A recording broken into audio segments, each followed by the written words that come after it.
Hi, good evening everybody, and welcome to the daily Rambam Shir, 3 chapters for a day. And today we are going to be covering Shir number 76 and 77. Once upon a time, a very famous economist from the city of Helem was asked a question: if you can explain what is the difference between capital and work. He was thinking for a second and he came up with a genius explanation. He says, you see, right now I have $100 in my pocket. This is capital.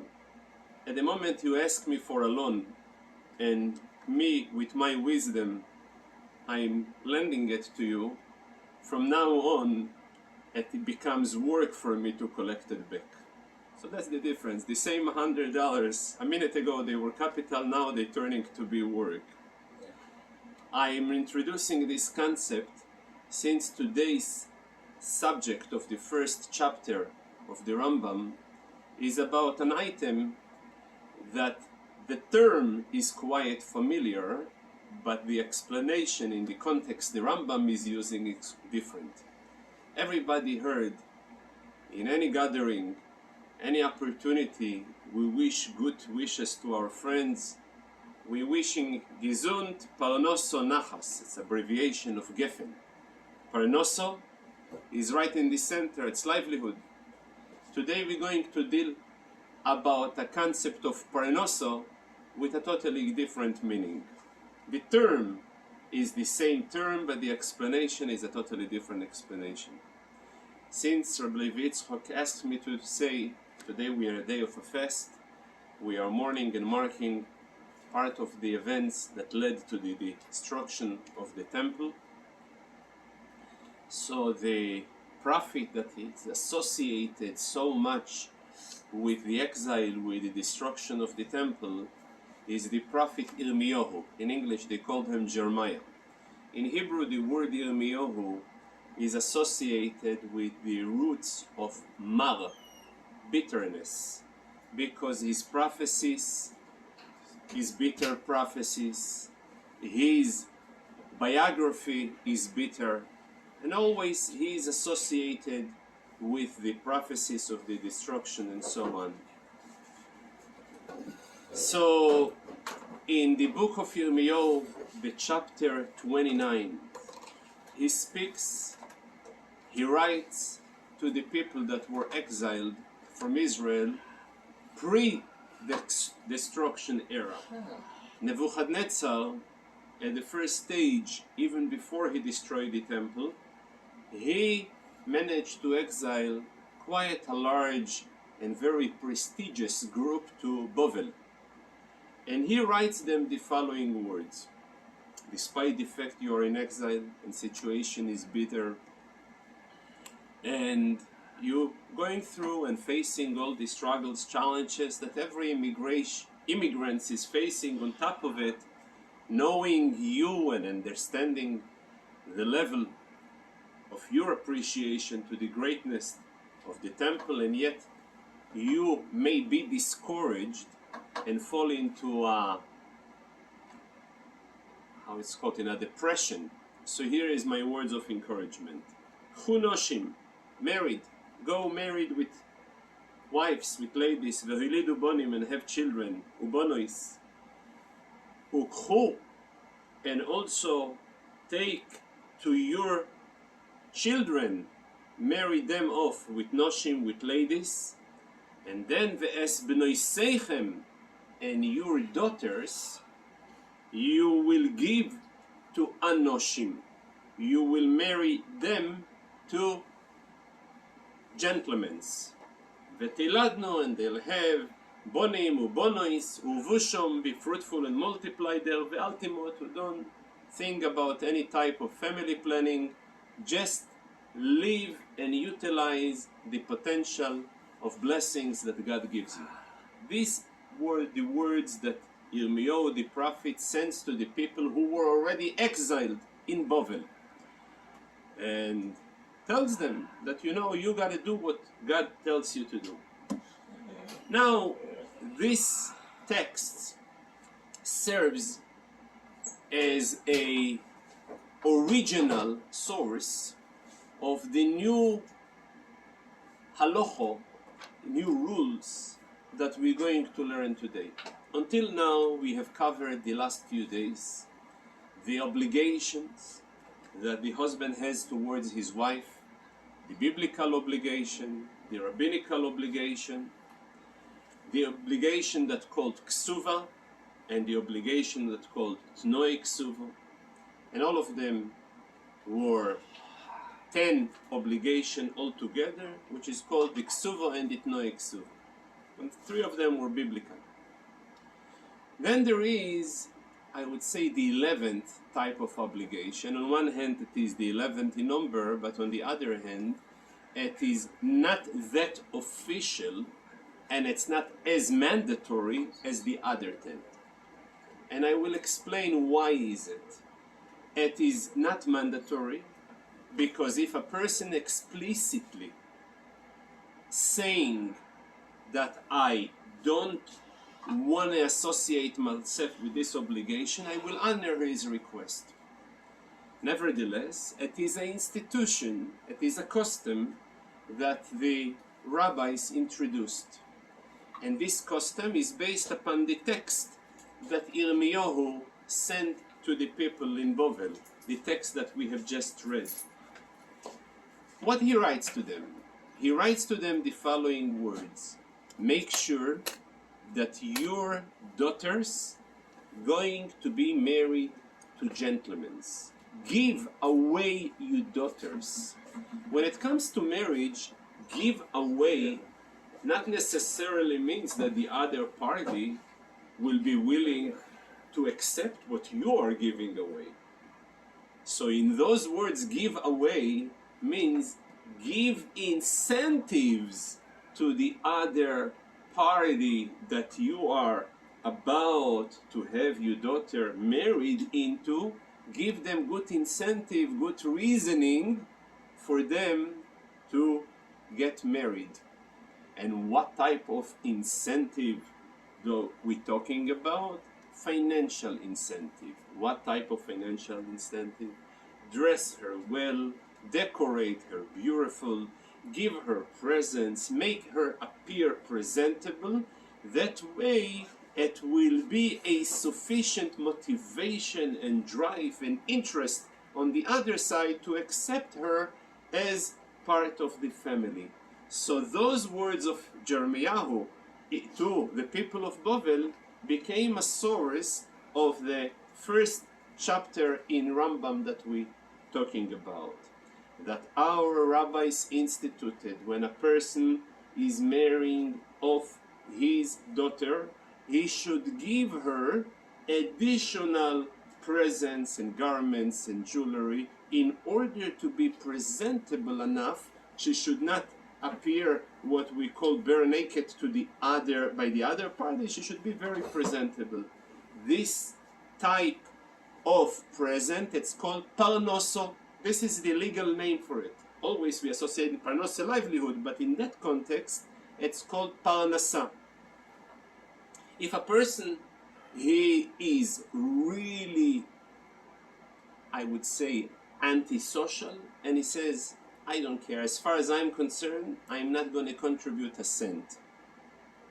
So he is not obligated, then the burden of providing her necessities is upon her future husband, that he must to supply it.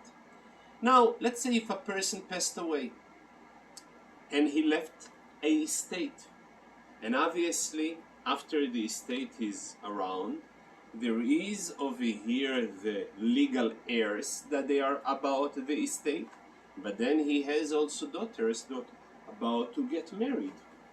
So the ruling is, first I must to supply the daughters with the necessary gifts, with the necessary dress for her to get married, and only then I will honor the inheritance to the other heirs. Now, how will I assess, how can I estimate the amount of money that should be taken from the estate in order to provide the upcoming bride with what she really needs. So I will do forensic investigation about the lifestyle of this individual. If he already married off in the past other daughters and similar type of behavior, tax bracket, lifestyle, previous experience, all of that together being factored in, and based upon this estimate, that's what the amount should be designated from his estate towards the parnasa, towards marrying off the daughter. But let's say if there is this man, he was a mysterious man. There is no way to conduct any proper investigation to find out, to give us an idea what should be the amount. So the ruling is, I'm taking an arbitrary number, 10%. It's called Isur Parnoso. Isur in Hebrew means 10, but in this case, tenth, which is 10% of his estate towards the Parnoso, towards marrying off the daughter, the orphan in this case. Now, what happens if he doesn't have one daughter? He has 10 daughters. So the ruling is, so if they are marrying one after each other, so first of all I'm giving, let's say he left only $100. So the first girl gets 10 out of the 100. The second girl, given the fact that only $90 are available, so I'm taking percent out of 90. 10% of the 90 will be only $9. Now, then there is left only 81. So the third daughter will get only $8.10, and so on and so forth, that all the daughters will take 10% of the leftover from the previous one. But let's say all of them supposed to get married in the same day, or all of them need access at the same day. So what will I do then? So the ruling will be the following. I will apply the previous formula, which means the first one will take 10, the second 10, but given the fact that they are all of them marrying together, then I will combine all the proceeds that were collected, and then I will divide it amongst them equally. The reason? Because by doing so I will make sure that something is left over for the biblical Yerusha, for the biblical inheritance of the legal, biblically qualified heirs. So for that reason, that's what I will do in a case that will be more than once. We have mentioned before that Yirmiyahu, the prophet, his words were basically the source for this institution of Parnosas Habas, Isur Nechosim. And since it is always customary in a time of a fest to inspire and uplift our heart and our soul, to encourage us to improve our ways and give reasoning, give an incentive of God Almighty to end up this nonsense called Golus and introduce, usher in the redemption. So a similar idea the Rebbe was raising many times, that on one hand we are told to be ready and be prepared for the redemption, which is we want Mashiach now, at this point, in each and every moment. The era of redemption should be so realistically that any other alternative is basically a deviation of the norm. On the other hand, how can a person conduct a proper and effective and a productive life if he won't be able to plan ahead of time? And any planning is always based on previous experience, which is associated with Golus. How can a person reconcile his mental state of expectation and readiness to redemption, and yet practical life conduct that is so much heavily influenced by the routine of Golus? And the Rebbe said it was already a precedent. When the Jews were in the desert, the Torah tells that many times they were stationed in one place. They went for 42 different journeys in the desert. And in the same desert, they were moving from one place to the other. Some places they stood over a year, some places they stood over a month, and in some places they were stationing there just for a few days. And the question was that despite the fact that they were mentally ready to get the sign of God, that it's about time to be transferred from here and move on, yet their entire construction of the parts of the Mishkan and the entire behavior was very well planned, as they going to be stationed here permanently, which means it was over here a dual inclusion of dual type of, on one hand, a behavior that represents a spirit of Golus, yet a mental state that gives him the full drive and inspiration to be in a sense of Geula. And that's, I guess, a similar message was echoed by the word of Yirmiyahu, which is basically the source of the first chapter of the Rambam. Yes, you are going in Golus. Yes, Golus is not something permanent. Yes, God Almighty will bring you back. Yes, it is up to you to speed it up. And with the power of tshuva, anything can change. But on the other hand, you should, as far as treating your current situation and avoid any state of depression, you must to conduct a very, very normal life. So it's interesting that, you know, the prophets and the real Jewish leaders were adopting a similar type of approach in all times of crisis, in time of tranquility, in time of normalcy, and that's what kept us till today. So it's, you know, in a side note, since it is a little bit associated with the day and the events that we are marking.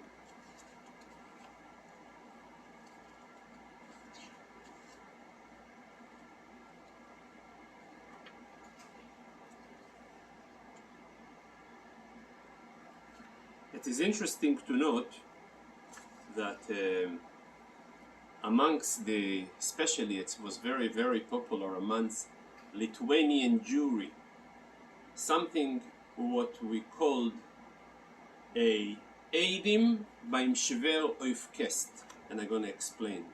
Eidim is a son-in-law by the Shver at his father-in-law. Oifkest, Kest is a time where the material needs of the young couple are being taken care by the in-laws in exchange for the son-in-law to devoting all his life, all his resources and effort to the excelling in the world of Torah. It is apparently, I was looking a little bit into it, and apparently some are originating this institution to the time of the Nachmanides. In his time in Spain was a crisis, was a decline in people who were studying Torah in a full time, full devotion of Torah. As a result, the amount of people, and you can see it, very few people we have from his time documented work that was done. You know, some areas you see quite a lot of documented work on a very high skill, depth, clarity, and so on. And sometimes was a decline. So in order to encourage the revival, the resurrection of a society that will embrace, will encourage, will support, will glorify people, society who studies Torah, in order to be able to educate future generations and to assure continuity of familiarity with our rich resources. So he encouraged a situation where a father-in-law takes a son-in-law, supports him, whether for 1 year, 3 years, in some instances it was even for 10 years. There is even a story that once upon a time a father-in-law promised to his future son-in-law that he will take care of him as long as he will be studying Torah. And he took care of him. After a little bit, suddenly he refused to continue to subsidize him. So he took him to Adin Torah, he took him to the rabbi. So the father-in-law says to the rabbi, I have learned in the Torah, in the tractate of Pirkei Avot, it says over there that a person who yafeh, it is beautiful, Talmud Torah im derech eretz, when a person combines work with Torah. By having an effort in both of them, he will be able to stay away from trouble and excel in being in ethics. So for that reason I decided no more subsidy to this gentleman, let him go work, and in his free time he will study Torah. So the son-in-law says, well, but he promised me, I understand that right now he doesn't want to keep his promise, but he promised me to take care of me 10 years. So the rabbi turns to the father-in-law, he says,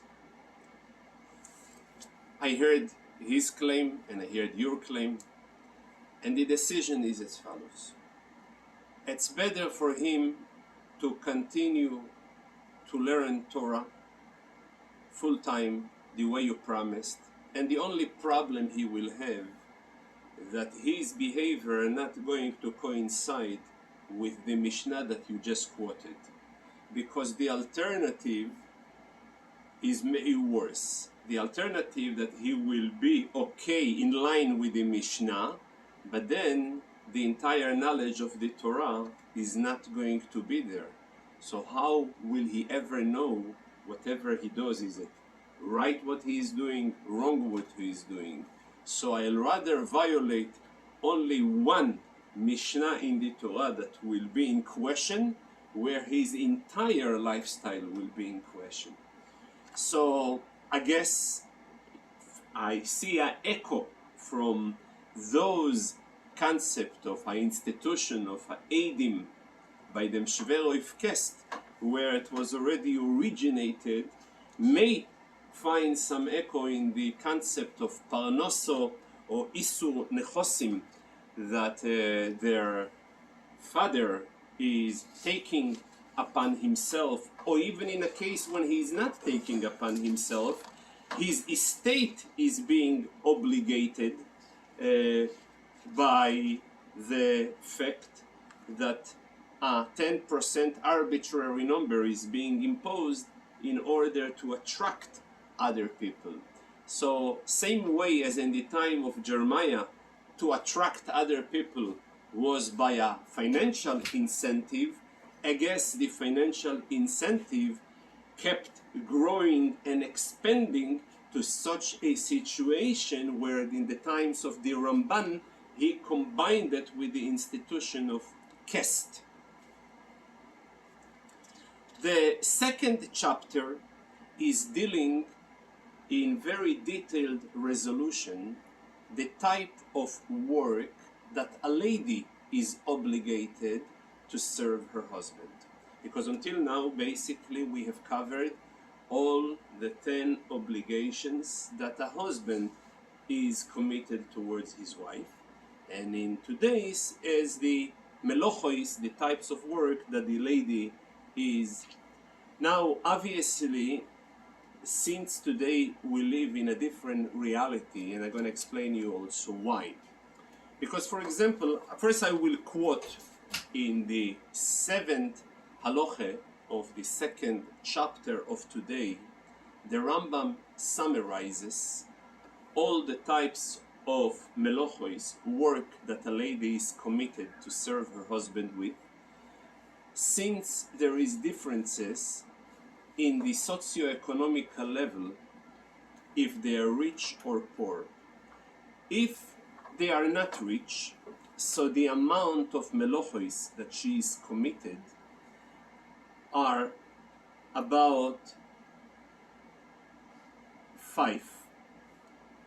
Weaving, preparing the garment, washing his face, hands and feet, serving, pouring the cup when it's needed, organizing the beds,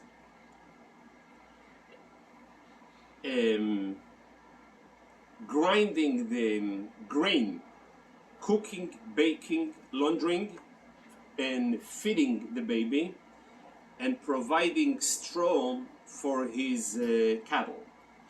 Now, obviously, that type of reality represents a life where, we're reading every day in Ishma Yisrael, the type of, say, farm life where agriculture was really part of the lifestyle. Today, since just by the reality, nobody actually, almost nobody, weaves his own type of garment, but the general idea, the Rambam writes that even if a person is wealthy, it is very important for a person to be occupied, because a lack of occupation can lead to all type of trouble. One of the institutions we mentioned before, if the family is not rich, so Ezra HaSofer, one of the founders of the greatest assembly, he instituted that a wife would bake the bread early in the morning. That way the bread will be available to those poor people, to those needy people who are begging for bread.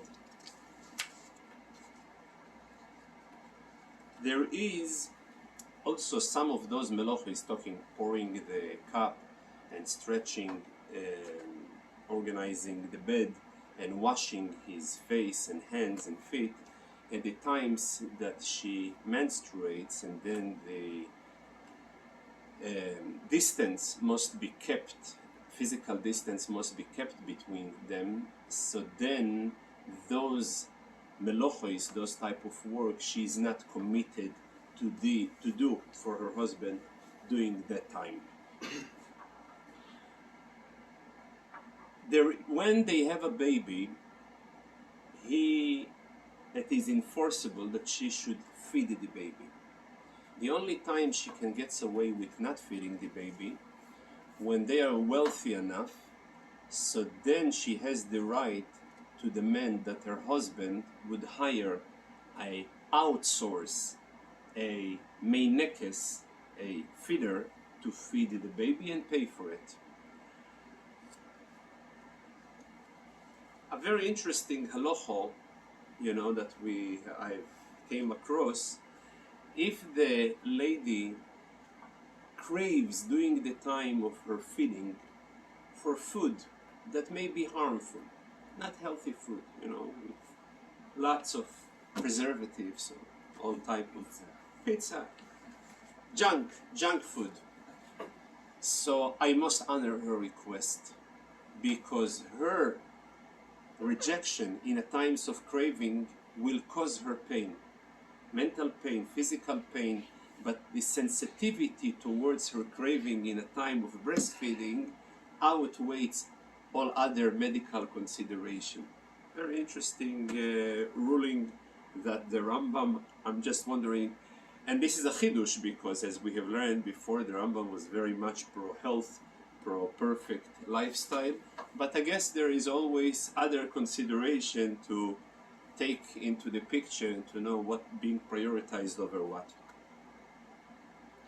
At the time that she's also breastfeeding, the expectation of her to do any work is being reduced to a minimum or removed at all based on their budget.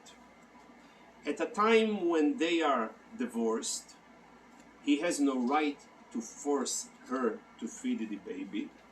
And in fact, then he is obligated to hire a outside Meinekes, outside lady, to feed the baby instead of hers.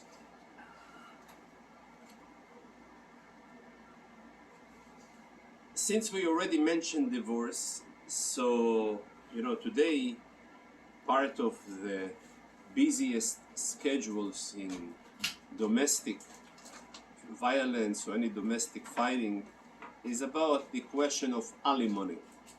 So from the Rambam's perspective, there is no such thing as alimony to support her, because after the divorce, when she collects her ketuvah, there is no more obligation that the husband is obligated towards her, towards the divorcee. However, there is still obligation that he's obligated to have his children until the age of 6 being fed. Now, she has the legal custody until the age of 6 by male, by boys, to have the male boy by her. As a result of the fact that she has the right to have the male boy by her, under her custody, so he must provide sufficient amount of food or money to feed the boy until the age of 6. A girl, she has the right to maintain custody over the girl even after the age of 6. By the way, also by the age of 6, the person may have a right to say, well, I will continue to feed the baby, the boy, if he is with me. If he is with you, I don't obligate to feed you, and she must obey by his request. When it comes to a girl, he has a right, she has a right to say, well, I want to have her under my custody as long as it takes. Until the age of 6, he is committed to subsidize the baby girl. After the age of 6, he is not committed to subsidize the girl from the point view of mezoinois, but he is committed to subsidize her mitzad tzedoko. There is a ruling that we have mentioned a few days ago. When a person is capable to give and he is not giving, he will be enforced upon by the community, by different enforcement mechanisms available, in order to give tzedakah. In this case, the needy one who needs the charity happens to be his own daughter. So I will enforce. Now, after he dies, then she is entitled to collect from his estate mitzad mezoinois. So it's a different story. In the 3rd chapter, we are dealing with one issue that comes across, touches a few subjects, but the issue is, at what point is a person entitled to inherit his wife when she dies? As we have learned before, that the marriage consists of few stages. Stage number 1 is the engagement. Legally and biblically, she is considered to be a ish's ish. And then there is the 2nd stage, which is the kniso lechupo or nisuin, which at that time it finalizes the process. When it comes to Yerusho, to determine whether he qualifies to inherit his wife at the time she dies if she was only engaged to him and not nichnas lechupo, he is not entitled to inherit her. In order for him to inherit her, can be or the actual nisuin, the finalization stage of marriage, or a stage before what we called mesiro lechupo. And he gives an example about a girl who is being escorted by her father after the erusin, after the engagement, from the point that the father Moiser gives her over, though the nisuin was not there yet, but it is towards the direction of the nisuin. At this point, this is the cut of time. If she dies a minute later, boom, he is entitled to inherit her. When we come to inheritance, so though it is an issue that we have discussed a few days ago, but today we will going to be reintroduced to this subject from the perspective of inheritance. We have learned before that the dowry a lady brings in is being divided to two categories. There is one category that is called Nichsei Tzoin Barzel. Nichsei Tzoin Barzel, literally translated assets of iron cattle. And the point is that those assets are secured, are given to the husband to do business with, and he is fully liable and responsible to pay in a case of a decay, a loss, a theft, or robbery of those assets. Then there is another type of assets called Nichsei Melug. Nichsei Melug are those assets that he is not liable for them, but all he can take from them while he is around, only the dividends. Now, when a person loses his wife, so then he is entitled to inherit both the Nichsei Tzoin Barzel, the secure assets, he's not liable anymore to pay for them, and as well for the Nichsei Melug, as well the actual assets.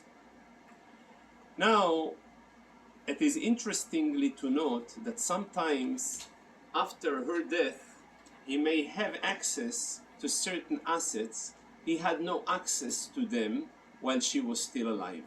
Example, very outstanding example.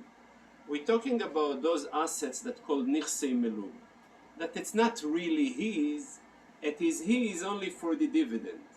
So let's say in a case that the lady sold while she was alive and they were married together, those assets to a third party.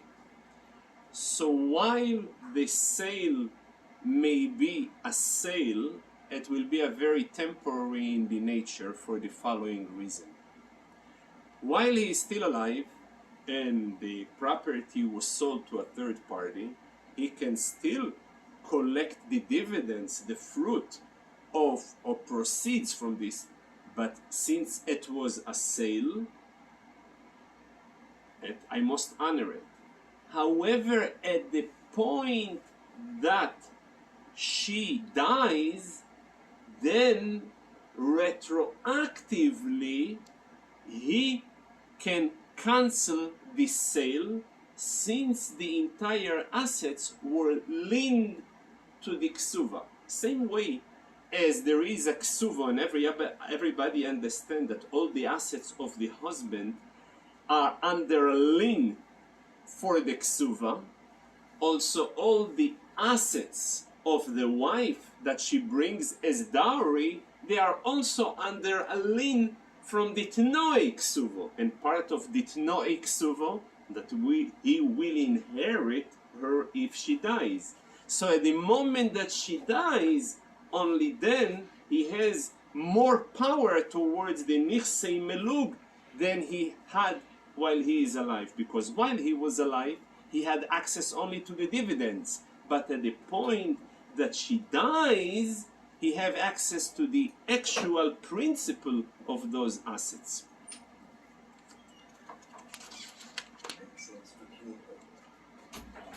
It is interestingly to note, sometimes there is also a very interesting ruling where I am suspecting where ulterior motives come into the picture. The ruling is, if a lady is sick and suddenly when she is sick she requests her husband to divorce her and to give her her ktuva, or she says, because I need my ktuva to pay me the ktuva and I will heal myself, and that way you won't need to spend so much money to heal me. I won't honor her request, and the reason is because I'm suspecting that her request is a conspiracy to make sure that she is divorced, and that way he won't have any access to her assets after her death. In other words, she wants to remove him from access of inheritance towards his assets. For those reasons, contrary to regular, I will reject her request. So it's a very interesting point that I will consider any possibilities of impure intentions in the request of the lady. From now on, basically, since I said in shortly we'll cover the subject that will be taking place in Shiur number 77, we are dealing with various terms and conditions that can be added to the ksuvo, to the tnoi ksuvo, to the dowry, to all different parts of dowry, and as well in the following chapters the Rambam deals what can be used as a legal, legit ground to divorce, and sum it up in 3 sentences. It can be oiveres al das Moshe, oiveres al das Yehudis, yotzo oleho shem ra.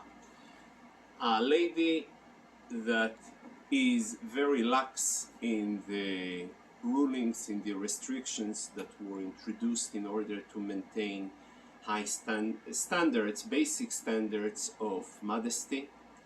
Then there is a higher level when there is rumors or there is high likelihood of unfaithfulness towards her husband, and all of it can be served as a legit ground to divorce. In some cases the divorce will be associated with depriving her out of her ktuva. In some cases the ktuva gonna still be honored. So all of this and the above are in the final chapters of Hilchos Ishus. Emir Hashem, next week we will cover the halachos, the rulings of Hilchos Geirushin. Since Rabbi Dovid Bisk encouraged me to say a few words of inspiration that associated with this day, there is a famous sikha of the Rebbe that he is comparing the relationship between the Jewish people and God Almighty as the relationship between a husband and wife.